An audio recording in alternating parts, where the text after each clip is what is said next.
So it's now 9 o'clock at night. I'm doing my night routine. So I remember yesterday I posted a video of a daily routine. So this one I call it a night routine. So what I do on a night routine is that I come to my house, check if my chicken are still okay, temperature is still okay for my chickens, if we have any mortality, if we have enough water and feed to take my chickens throughout the night. So I only come to my house twice a day. So I come in the morning, do the morning routine, and then I come late in the afternoon.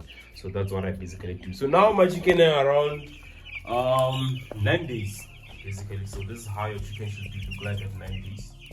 Look at them, they're very nice, very healthy, very nice. So we remember we took out our newspapers. So but now there's something interesting that's happening here. So we're starting to have this thing. We call this thing cakes. So what we're talking about, or what we mean by saying it's a cake, it's when the chicken bedding and then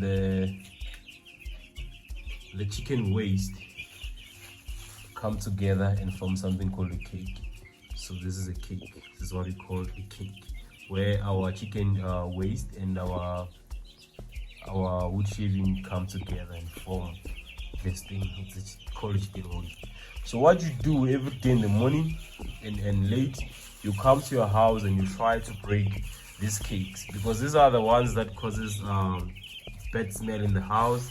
They also cause some disease. So for a chicken to be healthy, you also need to keep your bedding fresh by turning the bedding around. So I'm not going to do it now because I'm just going to give you an example of how you turn your bed. More especially when your chicken are still small like this, you can basically do it with your hands. You try to break this cake, not to form a strong one that cannot be disposed. But when they're still small like this, you can just easily dispose these cakes, and then allow the fresh air in the house. So more especially where there's water and feed is where you're gonna find this cakes being formed. You see them because it's next to the water. So this is where your chicken will be shitting on the floor and then dropping some urine on the floor and dropping some poops on the floor. So this is where most of the time you're gonna find these cakes. Even if you look over there on the other side where the chicken is standing next to the infrared light and next to the drinker, there's also a huge cake there that's happening. So but tomorrow morning we're gonna break that. I'm gonna show you how you break it. So I'm gonna be using a fork spade to break these cakes. So I'm gonna be doing that tomorrow. So now what you basically wanna do, because we have noticed, or I have noticed, that this feeder over here, it's where my chicken actually gather together because of that light. So you're gonna take this one over here because it's still full, and oh, you see now I'm shooting content. Shit, I dropped my drinker. Now my bedding is wet. Yo, wait. But at least there was not enough water inside my drink. Eish, guys, content. I'm trying to shoot things for you guys. You see now the things that you make me do. But anyway, let me just jump in. I didn't want to jump inside this pool, but I'll jump in for the sake of content. Now I'm dripping my. So let me put it here because over there, because of the light down forever that side. But actually I can put this on this, but it's fine. So, but guys, at least you see there's water here on the floor. I just dropped this water now. Oh shit. Yo, there's a lot of it. So this side, this bedding this side is gonna be wet. So let me just try and mix it together with the rest of the other bedding. This is what I basically want to do. For it not to be wet and for my chicken to feel comfortable. The things that contact make us do. You know what, man? Basically I'm just gonna break that cake too. So let me jump in.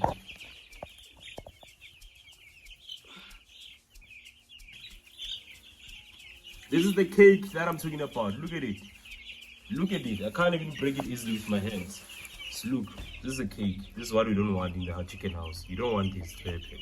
So what you do, you try and mix the rest of this thing together. You don't want to have these cakes, so you try all means to break it. Try to break it. You try to break it. Yeah, man.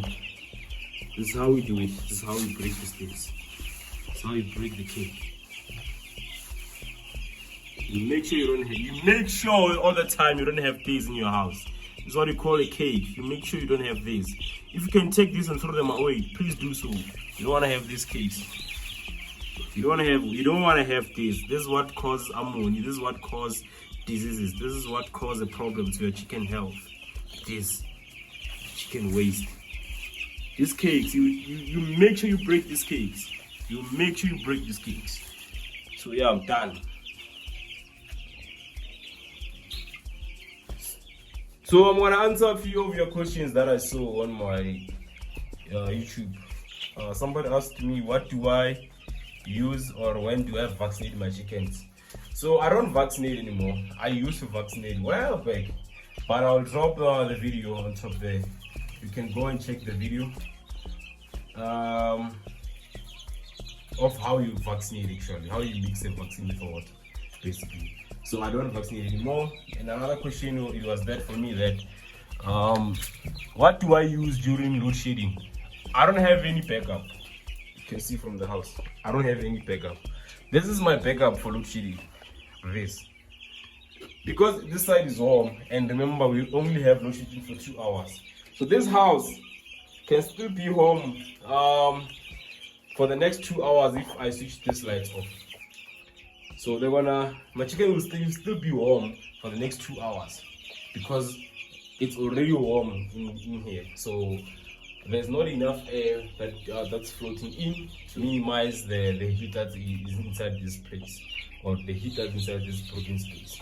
But anyway, I don't do anything. I don't vaccinate my chicken. So what you normally do, or how do you vaccinate, or what vaccine do you use? So you use a Gumbur vaccine on day 7 of your chickens. So that one is for your Newcastle and other disease that you may have. So remember, you need to understand why do you use vaccine. The reason why I don't vaccinate is because I understand what this vaccine is for. So most of you only care about, hey, we want a vaccine, but you don't understand why you're vaccinating for. Why do you apply vaccine on your chicken?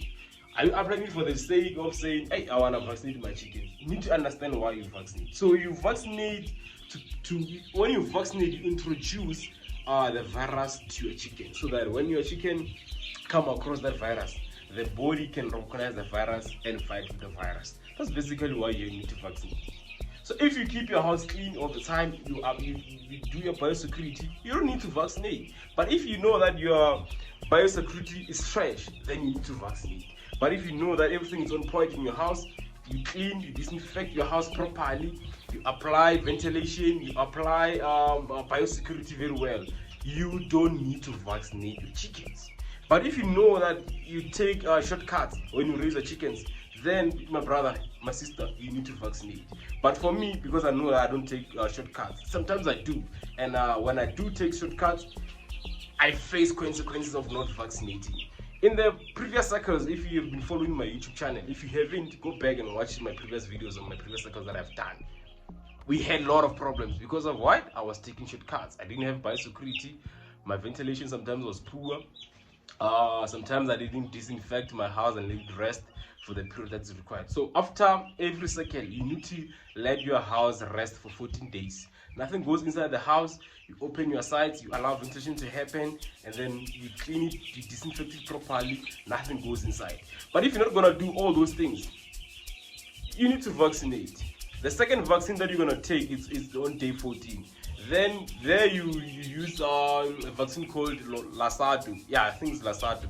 You need to vaccinate on day 14. So you only vaccinate twice for broilers. For broilers, you vaccinate on day 7. You give them Gumburu. Day 14, you give them Lasado.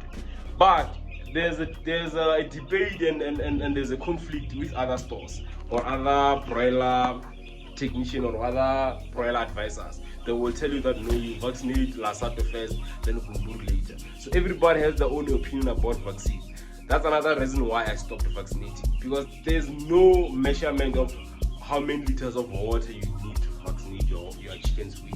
It only tells you that the doses that you have can vaccinate up to 1,000 chicks. It doesn't give you any instruction of how many liters that doses goes into. That's another reason why I stayed away from vaccine, because most of the time when I vaccinated my chicken, I'll find a lot of my chicken being paralyzed. So I'll deal with paralyzed chickens, and then some chicken will start to die. I'll start having Newcastles because I have introduced Newcastle in the house. And another danger of vaccinating is that you introduce those diseases to your house. That's why you're gonna end up having those diseases. If you vaccinate this cycle, the next cycle you don't vaccinate, make sure you have cleaned your house properly. If you didn't, you're gonna face the same diseases that you're trying to vaccinate for, because when you vaccinate, you introduce the virus to the house. But enough about the politics, guys. Let me just do what I came here for. So I'm not gonna refill this feed. I'm gonna do it tomorrow morning. So I'm gonna let them eat from that one and this one, because they're still full. So what I'm gonna do now, I'm just gonna refill my water. Remember, my water still has to respect because it's winter now. That's another reason why my chicken have survived. We only lost one, and I told you why we lost that one. It's because of during load shedding I don't have any backup. So my chicken will gather together in one place and be crowded.